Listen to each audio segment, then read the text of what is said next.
Police নিষিদ্ধ ছাত্রলীগ, যুবলীগ ও আওয়ামী সন্ত্রাসীদের নির্বিচার গুলি টলাতে পারেনি জুলাই যোদ্ধাদের। স্বৈর শাসনের বিরুদ্ধে গণঅভ্যুত্থানের রাজপথে নেমে আসে সকল শ্রেণী পেশার মানুষ। অনেকে আহত হয়ে হাসপাতালে ভর্তি হলেও পুলিশের কাছ থেকে বাঁচতে পালিয়েছিলেন হাসপাতালের বর্জ্যের গাড়িতে। বান্ডেল থাকলে প্রতি সেনমানিতে টাকা বাঁচবে।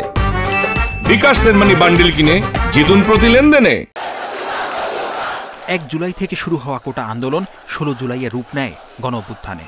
লাখো মানুষের ভিড়ে 3 আগস্ট কেন্দ্রীয় শহীদ মিনার পরিণত হয় জনসমুদ্রে।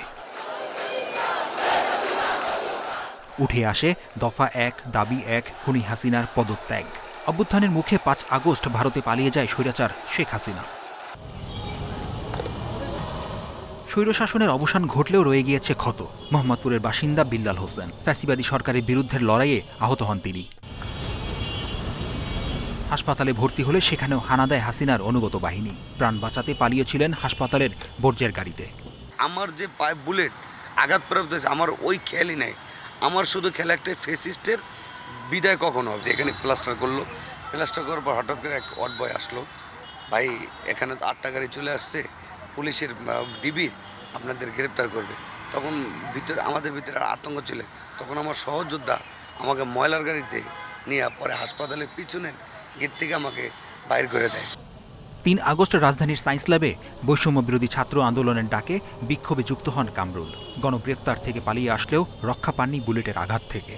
পুলিশ হইলেও প্রথম আমারে ডাক দিছে, এর ভিতরে আমার যে এই যে দেখেন এই বাড়িটা যে দিছে, এই বাড়িটা দেওয়ার পরে আমার এই বাড়িটা দিছে এরকম একটা এসএস পাইপ দিয়া হেলমেট পরা ছাত্রলীগ রাজধানীর নিউ মার্কেটে।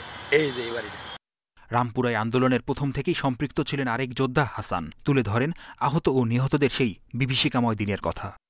হঠাৎ করে এসেই তারা উদ্দেশ্যহীনভাবে আমাদের উপরে ফায়ার শুরু করলো এবং ফায়ারের সময় তারা বলতেছিল যে আজা আজা আজা, এরকম করে হিন্দিতে কথা বলতেছিল আমাদের সাথে। এবং যখন ফায়ারটা করতেছিল একদম কাউকে দেখে না বা টার্গেট না করে, 1 বাই 1 ওরকম করে না, একদম অচেতন অবস্থা এইভাবে একের পর এক ফায়ার করতেছিল। শত তরুণের আত্মত্যাগের এই নতুন বাংলাদেশে যোদ্ধাদের দাবি শহীদদের বিচার ও নিরাপদ ভূমি। মেহেদী হাসান, ইন্ডিপেন্ডেন্ট নিউজ, ঢাকা।